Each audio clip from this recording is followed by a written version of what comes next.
Break के बाद एक बार फिर स्वागत बा दिल के बात हमार के साथ में बात होता प्रेगनेंसी के। डॉक्टर साहब ब्रेक पर जाए से पहले वो खान पान के बात करत रहनी जी जी हम वापस आवतनी कहनी कि 3 धारा में बढ़ चुकल बा, एगो हस्बैंड के लेके, एगो वाइफ के लेके, और तीसरा बच्चा के लेके।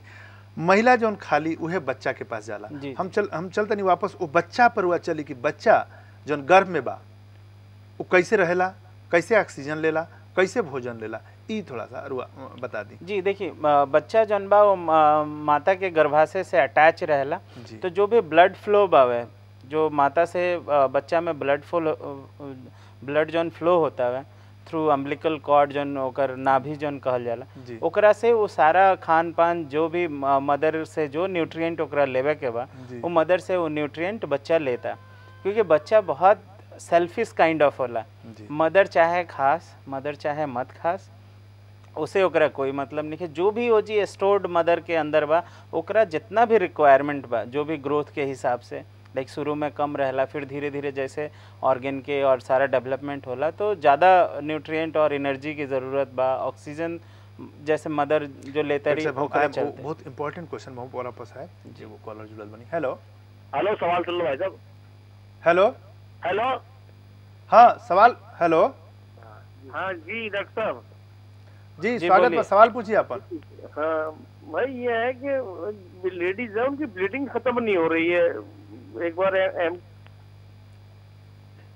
हेलो, लगातार हमने के संपर्क टूट गइल बा। हाँ जी तो, हम जी तो जैसे बच्चा जैसे हम कहते रहे कि बहुत सेल्फिश होला, वो मदर से सारा जितना ओकरा रिक्वायरमेंट बावे एनर्जी के, न्यूट्रिएंट के, ओकरा ग्रोथ खातिर वो सारा अपना वो अपने हिसाब से वो ओकरा में, क्योंकि ब्लड फ्लो होत रहेला और वो अपन ओकरा से लेते रहेला थ्रू द जो अटैचमेंट बा ओकरा के प्लेसेंटा कहल जाला, और through placenta to umbilical cord ओकरा कहल जाला जो नाभि में माता खाली जो मदर खाली ओकर इफेक्ट बच्चा पर आवेला का? जी जी, मदर के लाइक मदर से ही ओकर पूरा संरचना होखे के बा। लेकिन मदर अगर ना भी खास तो जो भी मदर लाइक बॉडी में स्टोर्ड भी बा ओकरा से वो अपन एनर्जी पूरा जितना भी ओकरा चाहिए वो एनर्जी ओकरा वो ले लेला बच्चा। अच्छा, जो ना झिल्ली की हमनी के बात करन जाएगो, कई बार सीरियस क्वेश्चन, एमनियोटिक सैक जना के भीतर बच्चा रहेला, गर्भाशय के भीतर एमनियोटिक सैक। कई बार ई देखल गइल बा कि जौन उ झिल्ली बा ओमे जौन लिक्विड रहेला एमनियोटिक सैक, वो तो जनरली डिलीवरी के समय वो लिक्विड बाहर आवेला। लेकिन अगर मान ली कि क्योंकि 5वां महीना चलता या 6वां महीना चलता और लीकेज हो गई, वो लिक्विड जना से ऑक्सीजन या भोजन लेता वो लीक करे लगा, लीकेज शुरू हो गई, तो उस समय क्या करे के चाहिए?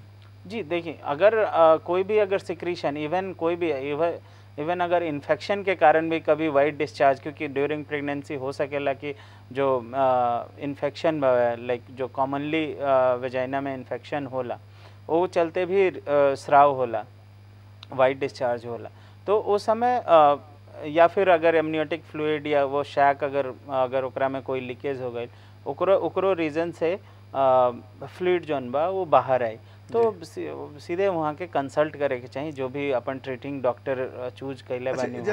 एगो सवाल यहाँ बा, जौन एमनियोटिक फ्लूइड अगर उ लीकेज होता आ एगो और जौन भी वजाइना से प्रेगनेंसी के दौरान जौन भी सेक्रेशन होला, वो दोनों लिक्विड में कुछ फिजिकली देखला से अंतर पता चल सकेला? जी देखे, क्योंकि वो फ्लूइड बहुत ज़्यादा कलर या कुछ ऐसा स्मेल से, क्योंकि स्मेल बहुत वो, क्योंकि स्मेल ओकरा में कुछ ज़्यादा ना होला, अदर जो इन्फेक्टिव चीज़ बाहर निकली ओकरा में स्मेल होला, और थिकनिंग भी ज़्यादा होला इन्फेक्टिव में, और एमनियोटिक फ्लूइड जौन बा वो क्लियर लिक्विड होला। मतलब अगर कुछ भी सेक्रेशन ज़्यादा हो तो तुरंत डॉक्टर से कंसल्ट करें। ज़्यादा होता है या थोड़ा भी होता है तो तुरंत कंसल्ट करें चाहिए, क्योंकि इन्फेक्शन भी भइल बा तो माइट भी चांस बा कि वो गर्भाशय के अंदर इन्फेक्शन चल जाई तो बच्चा के फिर इन्फेक्ट करी। जी जी डॉक्टर साहब, एगो और सवाल यही से बच्चा से जुड़ल कि ऐसे पीरियड जौन बनल बा 9 महीना के बनल बा, कोनो बच्चा 7 महीना पर हो जाला, कोनो बच्चा 8 महीना पर हो जाला, ई कैसे प्री मैच्योर कैसे बेबी जी जी, जैसे प्री मैच्योर डिलीवरी होला, प्री मैच्योर बेबी, ये ड्यू टू हो सकेला कि जो चेकअप बा वो फीमेल के ना प्रॉपर भइल बा जी, जेकरा क्योंकि चेकअप अगर रेगुलर हुई तो ये सारा चीज़ आइडेंटिफाई बहुत पहले कल जाला कि बच्चा कहीं नीचे तो नहीं खे आवा, तो प्रॉपर पोजीशन पे बा या नहीं खे, या कोई अबनॉर्मलिटी पहले से सर्विक्स में तो जो होल्ड टाइट बच्चा के रखेला कि वो नीचे ना आवे, तो ओकरा में कोई दिक्कत तो नहीं है।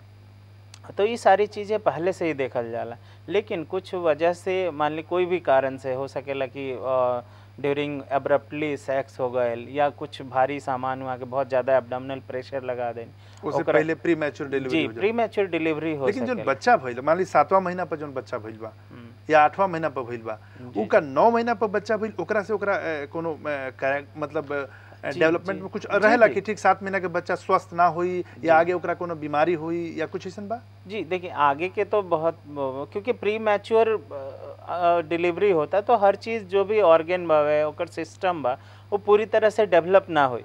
लाइक जो भी मैचुरेशन के जो टाइम बा नेचुरल टाइम जौन बा जैसे लंग के डेवलपमेंट हो गए, किडनी के, लीवर के प्रॉपर डेवलपमेंट होके खातिर 9 मंथ के ड्यूरेशन चाहिए। ओकरा से अगर पहले होता तो सारा चीज़ इमैच्योर रही, तो इमैच्योर रहला के कारण जो प्रॉब्लम लाइक लंग अगर सही से नहीं डेवलप भइल तो ओकरा ब्रीदिंग डिफिकल्टी हुई बच्चा के, लीवर किडनी नहीं भइल तो ओकर यूरिन और ओकर मेटाबोलाइट जो भी ओकर काम बा लीवर और किडनी के वो काम ना हुई तो वो सारा बीमारी के तौर पे आई।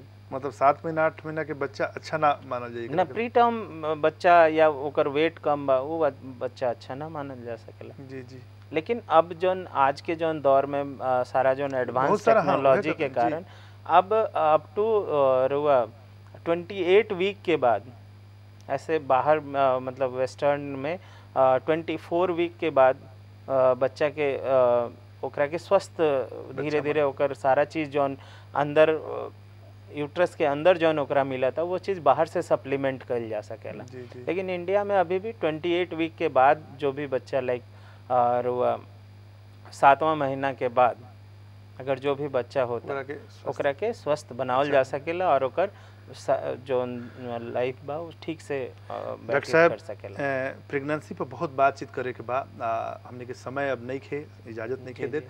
हम आगे के एपिसोड भी एक एपिसोड प्रेगनेंसी पर बात करें विस्तार से, कहे कि अभी प्रेगनेंसी के दौरान कौन दवा, बहुत सारा बात दवा जो डॉक्टर मना करेले कौन दवा लेवे के चाहिए कौन दवा ना लेवे के चाहिए, एकरा अलावा जो ट्विंस बा उ कैसे होला, कुछ 2 से ज़्यादा भी बच्चा होला उस समय का केयर चाहिए, तो बहुत सारा सवाल बा ए पर हमने के बातचीत करें जा। सबसे बॉडी केयर में एक और जैसे कि बा कि हमेशा जैसे कि चेंजेस होता है ब्रेस्ट के साइज के ऊपर भी हमने के बातचीत करें, चूँकि आज समय नहीं खे इसे हम इमें एक कार्यक्रम को रोकता नहीं।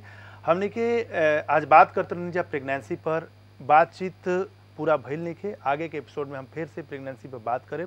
बहुत सारा प्रेगनेंसी एगो बहुत महत्वपूर्ण मुद्दा बा, काहे कि हर आदमी चाहेला कि ओकरा आंगन में किलकारी गूंचे, ओकरा बच्चा हो। कहलो गइल बा कि जौन बच्चा होला वो कोनो पति पत्नी खातिर सबसे बड़ा गिफ्ट होला।